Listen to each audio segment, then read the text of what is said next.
Petugas unit Reskrim Polsek Indralaya Ogan Ilir mengamankan seorang pemuda asal desa Tanjung Gelam karena menganiaya kakek menggunakan kayu hingga mengalami luka serius.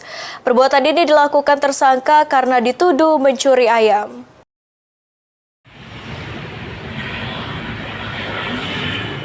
Inilah tersangka ED, warga desa Tanjung Gelam, Kecamatan Indralaya, Kabupaten Ogan Ilir, berhasil diamankan tim Singolayo, unit Reskrim Polsek Indralaya, atas penganiayaan terhadap seorang kakek bernama Jindar Tamim yang berusia 60 tahun.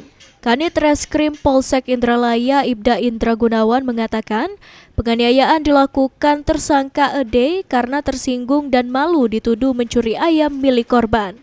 Tersangka ED melakukan penganiayaan terhadap korban dengan cara menggunakan sebatang kayu yang dipukulkan ke kepala korban, sehingga korban mengalami luka serius di bagian kepala dan dibawa ke rumah sakit terdekat dengan luka jahitan. Atas nama Jindar Tamimi, usia 60 tahun, sedangkan untuk tersangka yang sudah kita amankan atas nama Edi Iskandar.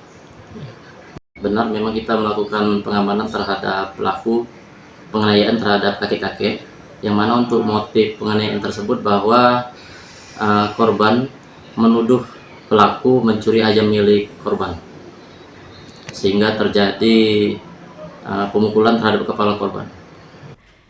Guna mempertanggungjawabkan perbuatannya, tersangka ED harus mendekam di tahanan Polsek Indralaya.